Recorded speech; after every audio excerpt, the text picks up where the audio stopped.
My mother stood in the doorway with tears streaming down her face, holding 2 college acceptance letters. Mine to Columbia, my sister Jade's to NYU. "Serenity, honey, we can only afford 1 dorm room this year," she whispered. "Jade needs the stability more than you do." I watched my dreams crumble as my younger sister smirked behind Mom's back. That night, I packed everything I owned into a U-Haul. But what I discovered 6 months later would destroy our family forever. Before we dive into this family betrayal story, let me know where you're watching from. Hit that like button if you're ready for some serious family drama and subscribe, because this revenge tale has more twists than a soap opera.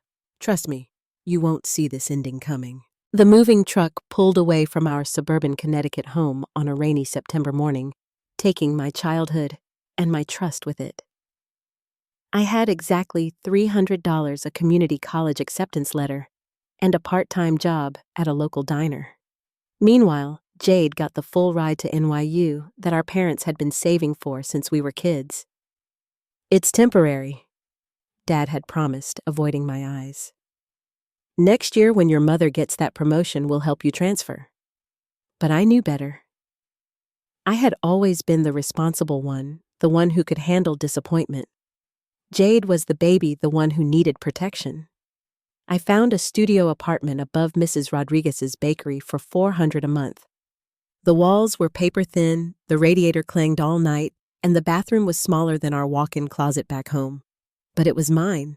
I decorated it with thrift store finds and photos of my dreams pinned to a corkboard. Columbia's acceptance letter hung prominently above my desk, a daily reminder of what I had sacrificed. The bakery job turned into a blessing. Mrs. Rodriguez taught me about business, about standing on my own feet, about the difference between family by blood and family by choice.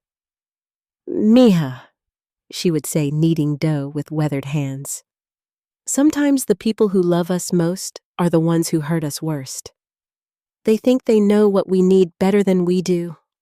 Every weekend, Mom would call with updates about Jade's college life. The parties, the new friends, the internship opportunities. "She's really thriving," Mom would gush. I knew we made the right choice. The knife twisted deeper each time. I started letting the calls go to voicemail. 3 months into my exile, I was studying for my accounting midterm when my phone buzzed with a text from an unknown number. "Is this Serenity Morrison?" it read. "We need to talk. Meet me at Central Park Cafe tomorrow at 2 p.m. Come alone. This is about your family's finances." I stared at the message until my eyes burned. Who had my number? What did they know about our family's money situation? Against every instinct screaming at me to ignore it, I found myself walking into the cafe the next afternoon.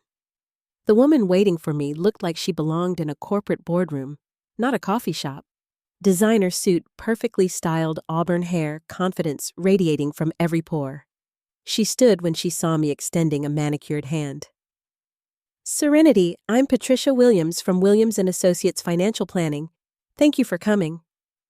My stomach dropped. "I think there's been a mistake. My family doesn't have a financial planner." Her smile faltered.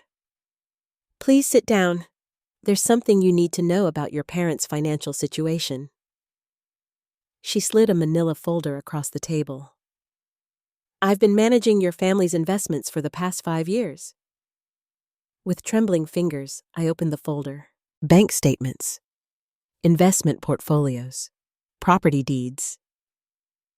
The numbers swam before my eyes. But one thing was crystal clear. My parents had enough money to send both Jade and me to college. Easily. "Your parents have accumulated significant wealth through wise investments and your father's consulting business," Patricia explained gently. "The college fund alone contains over $400,000, more than enough for both daughters to attend their dream schools." The cafe seemed to tilt around me. "That's impossible. They said they could only afford 1 tuition." "I'm showing you this because I believe you have a right to know.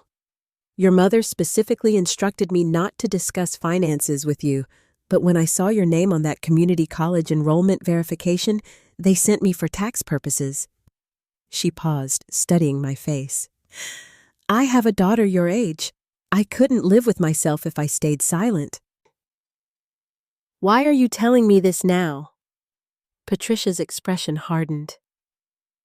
"Because I just processed a payment for a brand new BMW for Jade. $45,000. Cash." She pulled out another document. "And next month, I'm supposed to transfer $50,000 for what they're calling Jade's European Study Abroad Emergency Fund." My hands shook as I gripped the table edge. Everything I had believed about my family's sacrifice was a lie. The ramen noodle dinners I had been eating while Jade posted Instagram photos from expensive Manhattan restaurants, the double shifts I worked while she attended Broadway shows, the guilt I carried for being a burden. "There's more," Patricia continued, her voice barely above a whisper. "I shouldn't be showing you this, but..." She pulled out a legal document. "Your parents recently changed their will. Everything goes to Jade now. You've been completely written out." The world stopped spinning. 20 years of being the good daughter, the responsible one, the one who never asked for anything. And they had erased me from their future as easily as they had erased me from their present. I somehow made it back to my apartment, Patricia's business card clutched in my fist. I sat on my second-hand couch, staring at the evidence of my family's betrayal spread across my coffee table. The college fund that could have changed my life. The investments that had grown while I served coffee and cleaned tables. The will that confirmed what I had always suspected but never wanted to believe I was expendable. That night, I called in sick to work for the first time ever. I needed to think. I needed to plan. Because if my family wanted to play games with money and manipulation, they had chosen the wrong daughter to underestimate. I had learned more about business and survival in 3 months of real-world experience than Jade had learned in her entire sheltered life. And now, I knew something she didn't, the truth about where the money really came from and exactly how much of it there was. The responsible daughter was about to become something much more dangerous, a daughter with nothing left to lose. The next morning, I called Patricia Williams back. "I need copies of everything," I told her. "Every statement, every transaction, every document you've shown me." "Serenity, I could lose my license for this. Your parents are my clients." "My parents lied to me about being poor while secretly planning to cut me out of their will. I think we're past worrying about professional ethics, don't you?" She was quiet for a long moment. "Meet me at my office after hours, 6 p.m. sharp." That evening, Patricia handed me a flash drive containing 5 years of financial records. "I have a daughter," she said again like a mantra. "I keep thinking about how I would feel if someone did this to her." I spent the weekend analyzing every document. The picture that emerged was stunning in its calculated cruelty. My parents had not only lied about their financial situation, they had been systematically funneling money to Jade while documenting every penny I cost them. There were spreadsheets, actual spreadsheets tracking my expenses versus Jade's with notes like Serenity's dental work, necessary but expensive, and Jade's dance lessons, investment in her happiness and development. My childhood had been reduced to a cost-benefit analysis, and apparently I had come up short. But the most revealing document was an email chain between my parents from 2 years ago. The subject line made my blood run cold, the Serenity problem. "She's too independent," my mother had written. "She doesn't need us the way Jade does. She'll be fine on her own. Jade requires more nurturing, more support. We need to focus our resources where they'll have the most impact." "Agreed," Dad had replied. "Serenity has always been a survivor. She'll figure it out. Jade needs us to pave her path. They had not made a difficult financial decision. They had made a strategic choice to abandon one daughter in favor of the other, then convince themselves it was for my own good. The betrayal cut deeper than I had thought possible. I needed advice from someone I trusted, someone who understood family dynamics from a business perspective. Mrs. Rodriguez had become my unofficial mentor, and her Friday evening wisdom sessions over leftover pastries had kept me sane through the hardest months of my life. "Mija, you look like someone who has seen a ghost," she observed as I walked into the bakery that Friday night. "Worse. I've seen the truth." I spread the financial documents across her kitchen table. Mrs. Rodriguez put on her reading glasses and studied each page with the careful attention she gave to her recipes. "Dios mío," she whispered finally. "This is not about money. This is about control." "What do you mean?"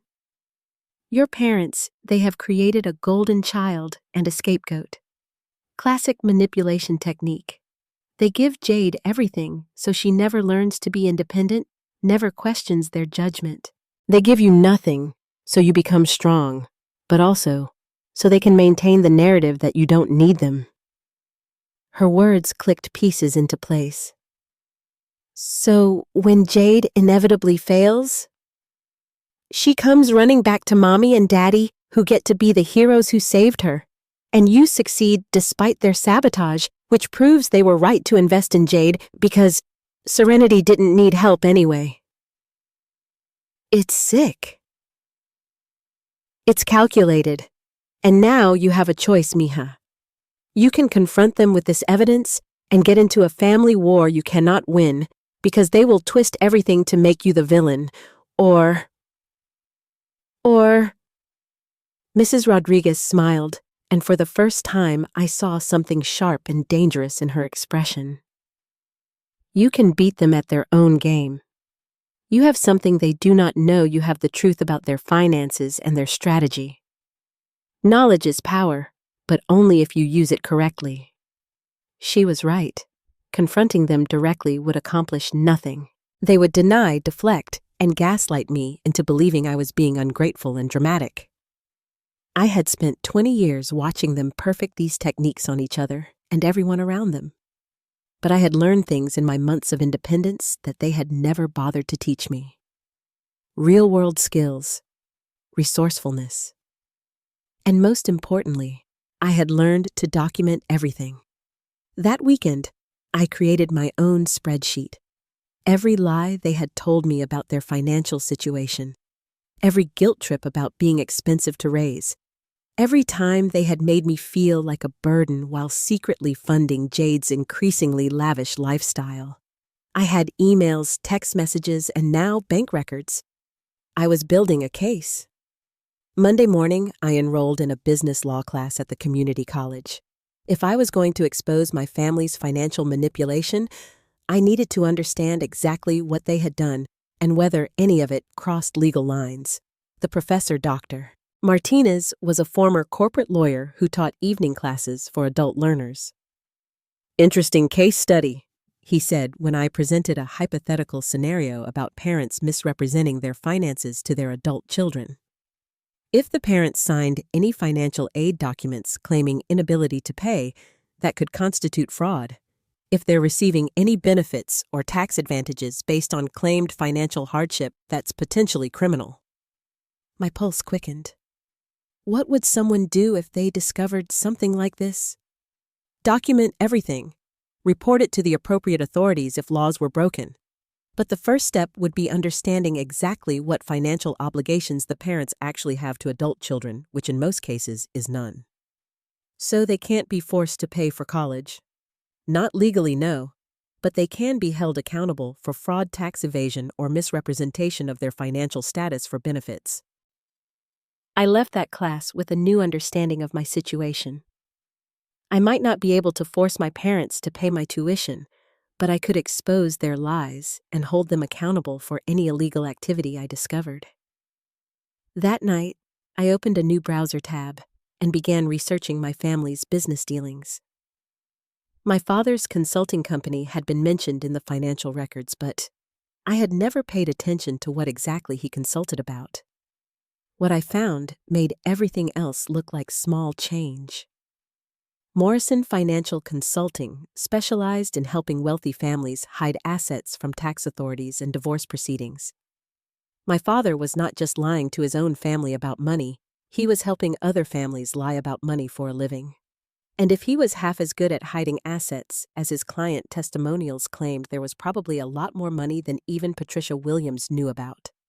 I was no longer just the abandoned daughter seeking justice. I had accidentally stumbled into evidence of a much larger deception, one that could bring down my father's entire business and possibly land both my parents in federal prison. The question was, what was I going to do with this information? The revelation about my father's consulting business changed everything. I was no longer dealing with simple family favoritism. I was looking at potential federal crimes. But I needed help, and I needed allies who understood the legal and financial implications of what I had discovered. My first call was to Dr. Martinez. I scheduled office hours and brought him a more detailed version of my hypothetical case, including the asset-hiding business my father ran. His expression grew increasingly grave as he reviewed my documentation. "This is not hypothetical, is it?" he asked finally. I shook my head. I need to know what I'm dealing with before I decide how to proceed. What you're dealing with is potentially conspiracy to commit tax fraud, wire fraud, and money laundering. If your father is helping clients hide assets from the IRS or from legitimate legal proceedings like divorces, he's running a criminal enterprise. How do I prove that? You don't. That's what federal investigators do. But what you have here is enough to warrant a whistleblower report to the IRS and possibly the FBI. He paused, studying my face. Are you prepared for the consequences of that? This would destroy your family financially and potentially put your parents in prison. The old Serenity would have backed down, would have found excuses to protect people who had never protected her. But the old Serenity had believed her family loved her. The new Serenity knew better. They wrote me out of their will while lying to me about being poor, I said quietly. They're criminals who happen to be related to me. I think I can live with the consequences. Dr. Martinez nodded slowly. Then you need to be smart about this. Document everything, but do not take any actions that could be seen as extortion or blackmail. You report what you know to the authorities and let them handle it. And you need a lawyer. I can barely afford ramen noodles. I know someone who might help pro bono. Let me make some calls. 2 days later, I found myself in the office of Rebecca Kim, a former federal prosecutor who now ran a boutique practice specializing in whistleblower cases. Her office was sleek and intimidating, filled with law books and framed commendations from various government agencies. Dr. Martinez sent me your documentation, she said without preamble. This is substantial. How did you obtain financial records that should have been confidential? I explained about Patricia Williams and her crisis of conscience. Rebecca made notes, her expression unreadable. Patricia committed serious ethical violations by sharing this information with you, but her motivations were personal rather than financial, which strengthens your case. The IRS and FBI are always interested in financial planning operations that help clients evade taxes. What happens to my parents? If the investigation confirms what these documents suggest, your father could face significant prison time. Your mother might face charges as an accessory if she participated in or benefited from the illegal activity. Their assets would likely be frozen and eventually forfeited. And Jade? Unless she participated in the criminal activity, she would be considered a victim of their fraud, same as you, though she might have to repay any funds that are determined to have come from illegal sources. The irony was perfect. Jade, the golden child who had benefited from my parents' criminal activity, would lose everything when the truth came out. Meanwhile, I had been living honestly on my own income, completely separate from their illegal enterprise. Rebecca agreed to take my case on contingency, meaning she would be paid from any financial recovery I might receive as a whistleblower. She also introduced me to Sarah Chen, a forensic accountant who specialized in unraveling complex financial crimes. Sarah spent 3 days reviewing my father's business records, which I had been systematically copying from his home office during my Sunday dinner visits. My parents assumed I was just desperately trying to maintain family connections. Really, I was building a federal case against them. "Your father is very good at what he does," Sarah reported. "I've identified at least 12 different methods he uses to hide assets, including shell corporations in Delaware, fake charitable trusts, and overseas accounts in countries with bank secrecy laws. But he's also gotten careless with his record keeping." Meaning he's documented everything. Emails to clients explaining how to evade taxes. Bank transfer records showing money moving through illegal channels. Client lists with notes about their specific evasion strategies. He's basically created a how-to manual for financial crimes and kept copies of everything. Why would he do that? Insurance. If any of his clients tried to throw him under the bus, he has evidence of their participation in the schemes. But it also means when law enforcement gets involved, they'll have everything they need to prosecute not just him, but his clients too. The scope of my father's operation was staggering. His client list included politicians, business executives, and entertainment industry figures. People with enough money and public profiles that hiding assets was worth significant legal risk. Sarah estimated that the total amount of money involved could be in the hundreds of millions of dollars. "This is going to be a massive case," Rebecca warned me. "The media attention alone will be intense. Are you prepared for your family situation to become public knowledge?" I thought about Jade posting Instagram photos from her luxury dormitory while I worked double shifts to pay rent. I thought about my parents systematically destroying my confidence while building their criminal empire. I thought about all the other daughters who might be getting manipulated by families with hidden wealth. "Let them see what really happened," I said. "Let everyone see what kind of people my parents really are."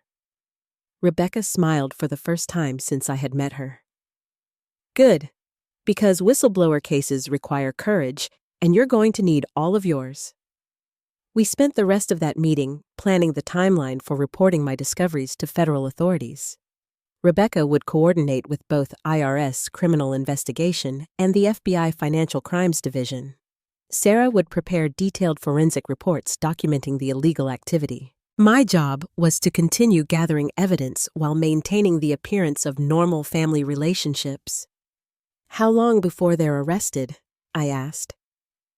"Federal financial crime investigations can take months or even years," Rebecca explained. "But once we file the whistleblower reports, the government will begin monitoring their accounts and communications. If they try to destroy evidence or flee the country, arrests could happen very quickly."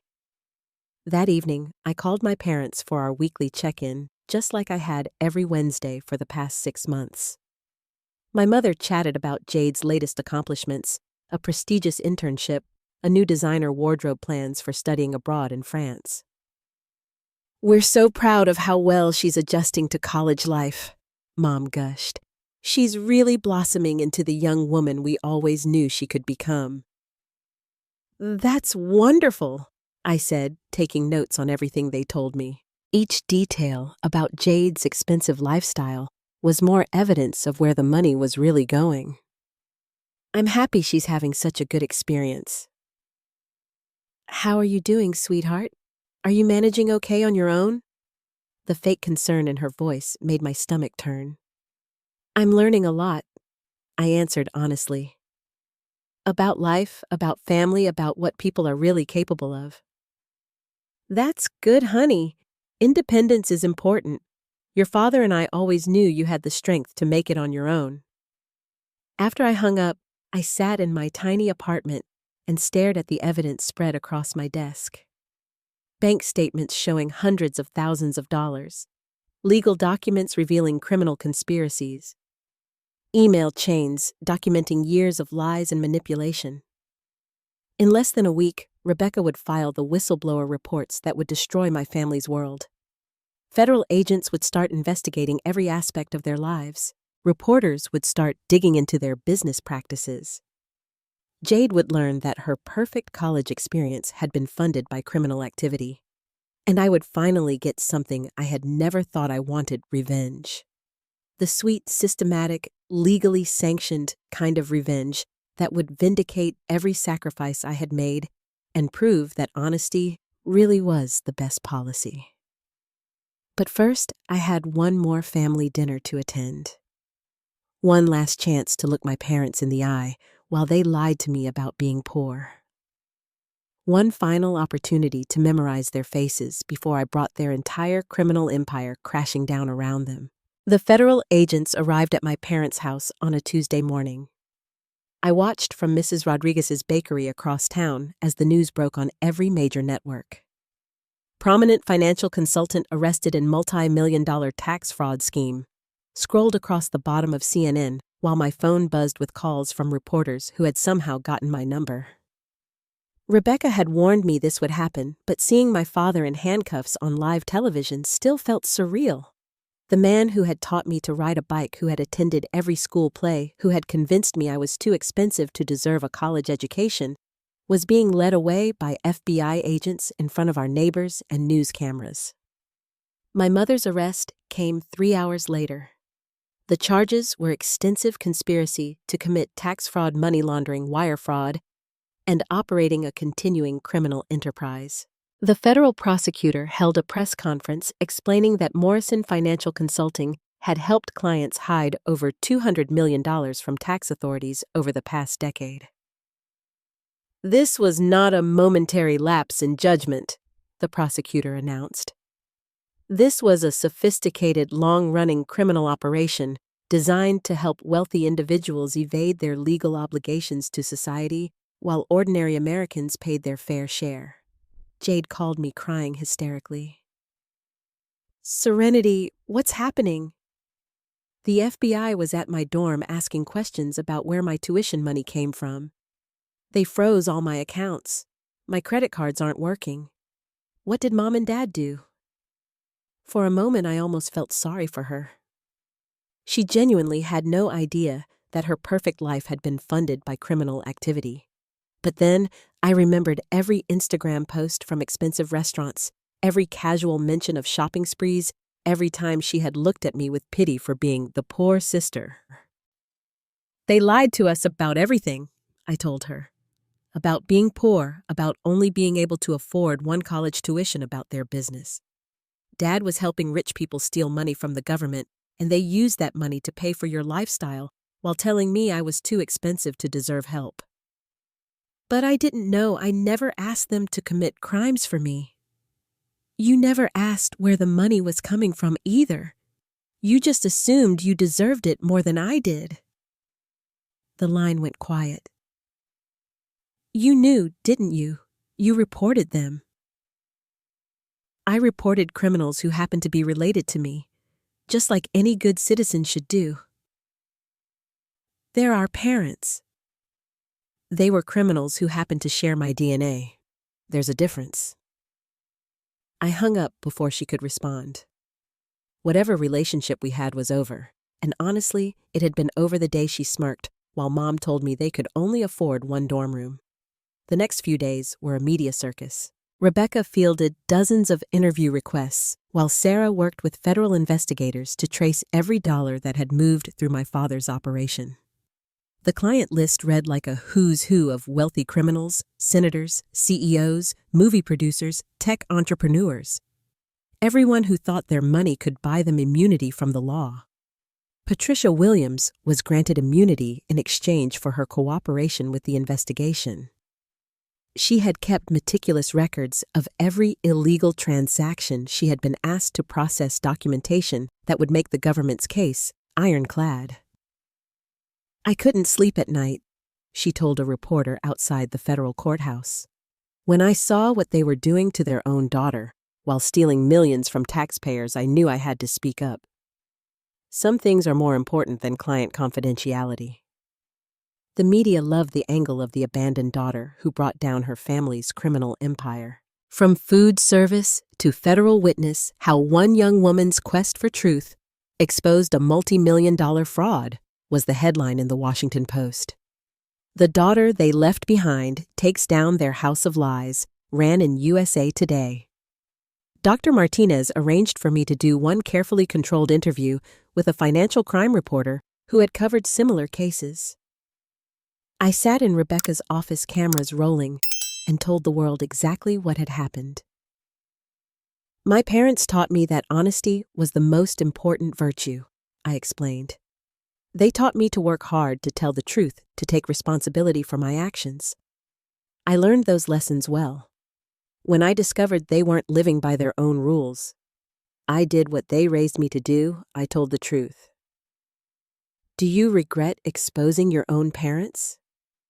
I regret that they put me in a position where exposing them was necessary. I regret that they chose criminal activity over honest work. I regret that they let their greed destroy our family, but I don't regret standing up for what's right. What about your sister?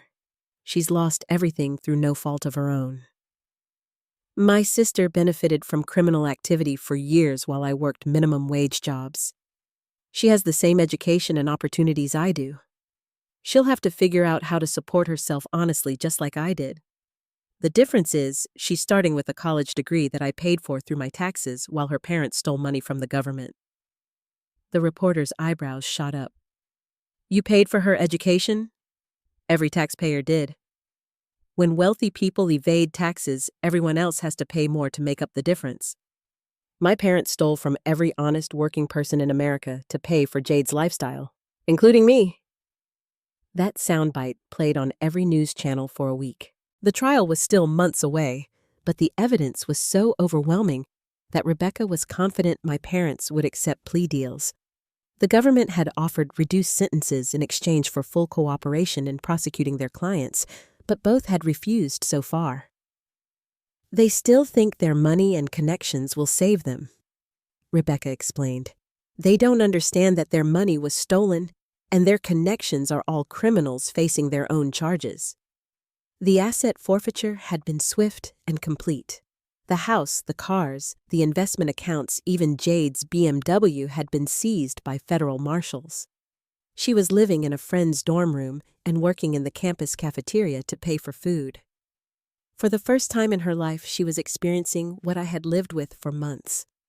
My parents' legal fees were being paid by a public defender after their assets were frozen. The lawyers who had built careers defending their criminal enterprise were suddenly too busy to take their calls.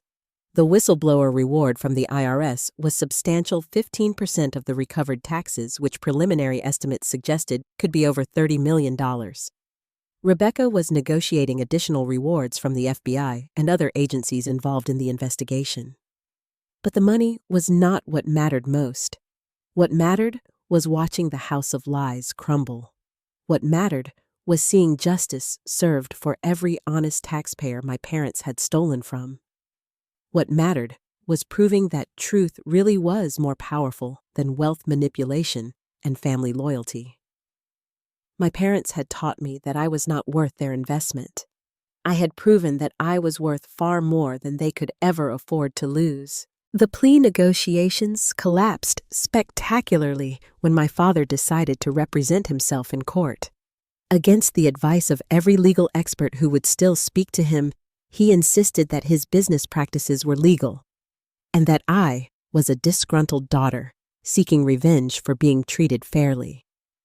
His opening statement to the judge was a masterclass in self-destruction. Your Honor, my daughter is upset because we chose to invest in the child who showed the most promise. Every parent makes these difficult decisions. It's unfortunate that she decided to weaponize the legal system against her own family out of jealousy. The federal prosecutor smiled as she stood to respond. Your Honor, the defendant seems to be confusing parental favoritism with operating a criminal enterprise that defrauded the United States Treasury of over $50 million in unpaid taxes. The government has recordings, emails, and bank records documenting systematic tax evasion spanning nearly a decade. This has nothing to do with family dynamics and everything to do with federal crimes. She was right about the recordings. What my father did not know was that several of his clients had been wearing wires for months before his arrest.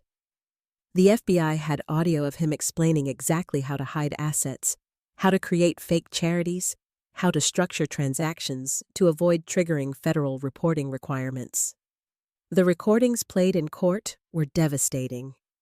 My father's voice clear and confident, instructing a senator's wife on how to funnel campaign contributions through shell corporations to avoid disclosure laws. His laugh when a tech executive joked about screwing the IRS out of millions. His casual dismissal of the suckers paying full taxes while his clients enjoyed lifestyles funded by stolen money. My mother's trial was separate but equally damaging. The prosecution proved that she had been actively involved in the money laundering operation using her real estate license to facilitate property transfers that hid assets from investigators. She had set up dozens of fake trusts and shell companies, signing documents under false names and backdating transactions to avoid scrutiny. The evidence against both of them was so overwhelming that the judge commented on its thoroughness. In 30 years on this bench, I have rarely seen such extensive documentation of criminal activity. The defendants appear to have kept records of every illegal transaction, every fraudulent scheme, every instance of tax evasion. They have essentially prosecuted themselves. During the sentencing phase, several of their victims gave impact statements. A single mother who worked 2 jobs while their clients lived tax-free. A small business owner who paid full taxes while competitors used my father's services to gain unfair advantages. A veteran who struggled to afford medical care while wealthy criminals hoarded money they should have paid to fund public services. But the most powerful statement came from Patricia Williams, the financial advisor, whose conscience had started the entire investigation. I enabled these crimes for years because I was afraid of losing wealthy clients, she told the court. I watched good people struggle while criminals prospered, and I said nothing. It took seeing what they did to their own daughter to finally understand that silence in the face of injustice is complicity. Serenity Morrison showed more integrity at 20 years old than I had shown in my entire career. She is the real victim here, and she is also the hero. The judge sentenced my father to 12 years in federal prison. My mother received 8 years. Both would serve their time in minimum security facilities, but their professional licenses were permanently revoked, and they were banned from working in financial services for life. The financial impact was equally severe. The asset forfeiture was total. Every account, every property, every investment was seized to repay the stolen taxes.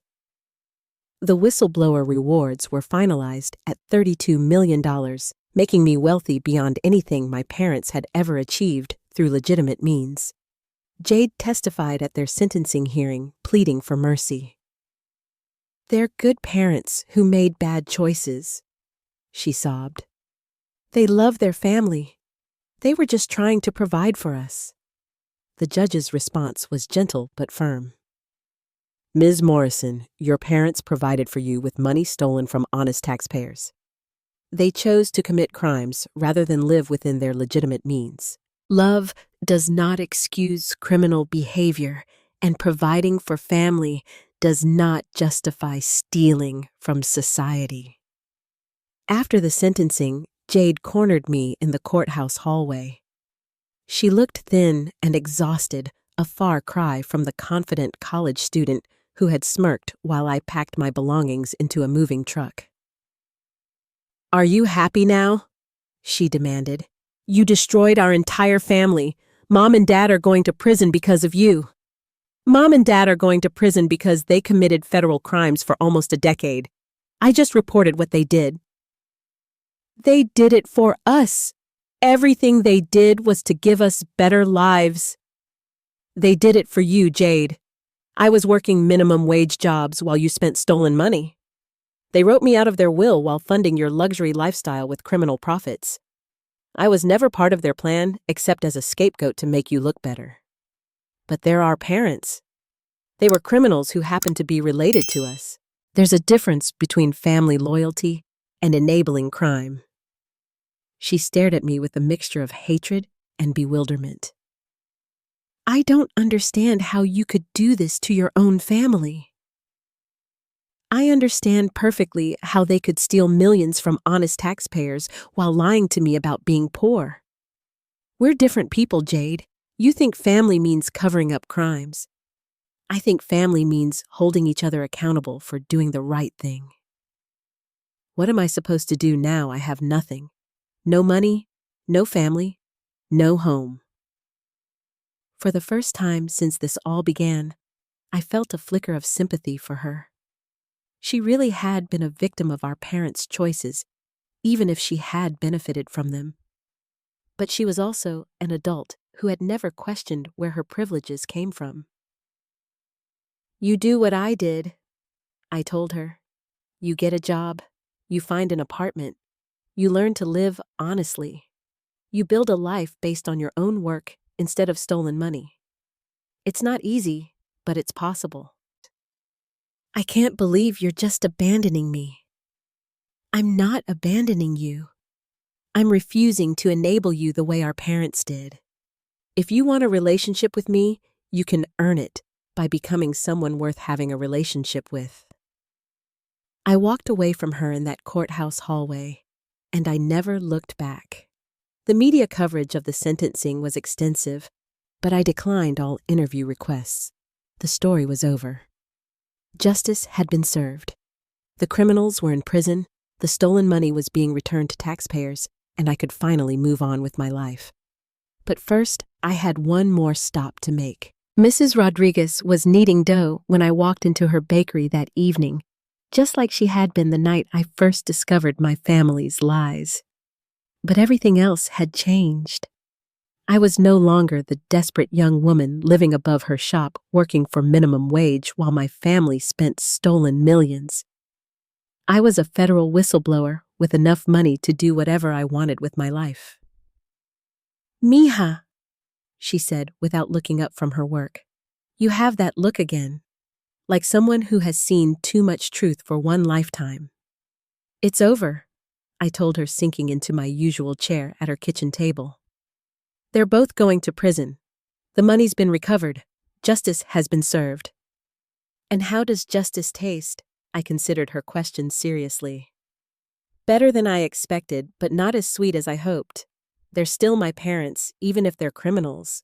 Watching them get sentenced was satisfying, but it was also heartbreaking. Good. If revenge felt completely sweet, it would mean you had lost your humanity. The fact that it hurts means you still have a heart. She finished kneading and set the dough aside to rise. Then she poured 2 cups of coffee and sat across from me with the same maternal attention she had given me during my darkest months. What will you do now? You have money, you have vindication, you have proven that truth wins over lies. But what will you do with your life?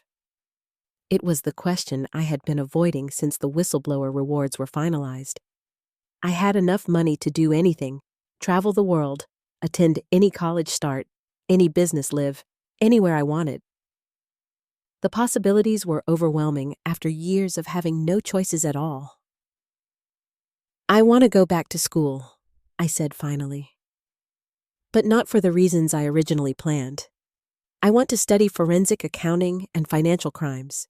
I want to help other people uncover the truth about their families, their employers, their communities. Mrs. Rodriguez smiled. You want to make a career out of catching criminals. I want to make a career out of protecting honest people from being exploited by criminals. What Patricia Williams did for me, what Dr. Martinez taught me, what Rebecca and Sarah accomplished, I want to be able to do that for other people who don't have anyone on their side. And your family? Your sister? I sipped my coffee and thought about Jade struggling to pay for ramen noodles while learning what real life felt like. I hope she figures out how to be a better person. But that's her responsibility, not mine. I spent 20 years trying to earn love from people who were incapable of giving it honestly. I'm done with that. What about forgiveness?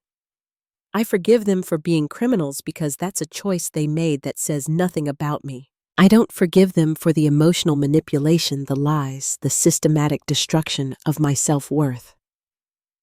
Those things were personal, and they were designed to control me. Forgiveness would just be another way of letting them win. Mrs. Rodriguez nodded approvingly. You have learned the difference between forgiveness and enabling. That is wisdom that many people never acquire. Over the next several months, I used part of my whistleblower reward to pay for the best college education money could buy. I enrolled at Columbia, the school that had accepted me before my world fell apart, and studied accounting, finance, and criminal justice. I also endowed a scholarship fund for students from families that had lied about their ability to pay for college because I knew I was not the only person whose parents had weaponized education as a tool of manipulation. I moved out of Mrs. Rodriguez's building, but not far. I bought a brownstone 6 blocks away and converted it into a resource center for financial crime victims. Patricia Williams came to work for me full-time, using her expertise to help people navigate complex investigations. Dr. Martinez taught evening classes in our conference room, explaining legal concepts to people who needed to understand their rights. Rebecca opened a satellite office on our 2nd floor, providing legal services to whistleblowers and fraud victims. We called it the Truth and Accountability Center, and within 2 years, we were handling dozens of cases across the country. Employees who discovered their companies were committing fraud. Spouses who found hidden assets during divorce proceedings. Adult children who learned their parents were running criminal enterprises. We helped them document the crimes, report them to authorities, and recover stolen funds. The work was satisfying in ways I had never expected. Every criminal we exposed meant honest people were protected. Every dollar we recovered meant taxpayers were made whole. Every family we helped meant fewer people would suffer the kind of manipulation I had endured. Jade eventually reached out to me 3 years after our parents were sentenced. She had finished college using student loans and was working as a teacher, living modestly and honestly. Her message was simple. I understand now what they did to you and what they did to me. I'm sorry I didn't see it sooner. I'm sorry I participated in it. If you ever want to talk, I'm ready to listen instead of defending them. I did not respond immediately. Trust once broken by years of systematic lies and favoritism could not be rebuilt with a single message. But it was a start. Maybe someday we could have a relationship based on truth instead of manipulation. Maybe someday she could become someone worth having as a sister.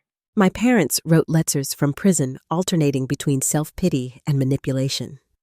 They claimed they had done everything for love, that they were victims of an overzealous prosecution, that I had destroyed the family out of selfishness. I read each letter carefully, then filed them with the rest of the evidence of their inability to accept responsibility for their choices. I never wrote back. The truth was, I had not destroyed a family. I had exposed the fact that we had never been a real family to begin with. Real families were built on honesty, mutual respect, and genuine care for each other's well-being. What we had was a criminal enterprise disguised as a household with designated victims and beneficiaries instead of loved ones. But I had built something better. Mrs. Rodriguez became the mother figure I had never really had, someone who loved me without condition or manipulation. Patricia, Rebecca, Sarah, and Dr. Martinez became my chosen family people who shared my values and supported my growth.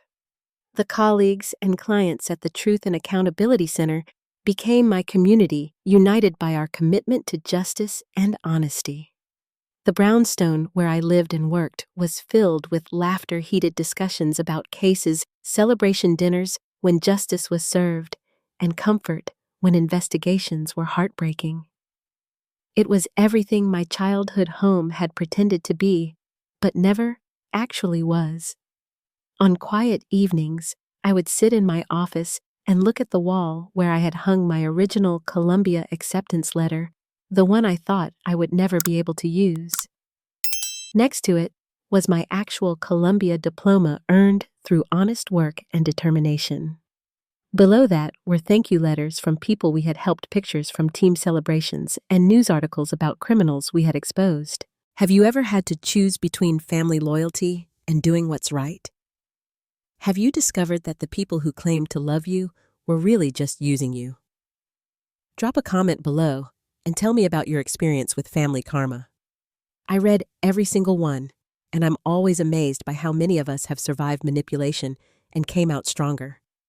If this story resonated with you, smash that like button because it helps other people find these real-life justice stories. Subscribe and hit the notification bell so you never miss when karma finally comes for the people who think they're untouchable. And please share this video with anyone who needs to hear that sometimes the family you choose is better than the family you were born into. Thank you all for watching and for your incredible support. Remember, the truth always wins in the end, even when it takes longer than we want and hurts more than we expected. Sometimes the greatest revenge is simply living an honest life and refusing to enable the people who tried to destroy your spirit. Keep fighting for what's right, and I'll see you in the next video with another story of justice served.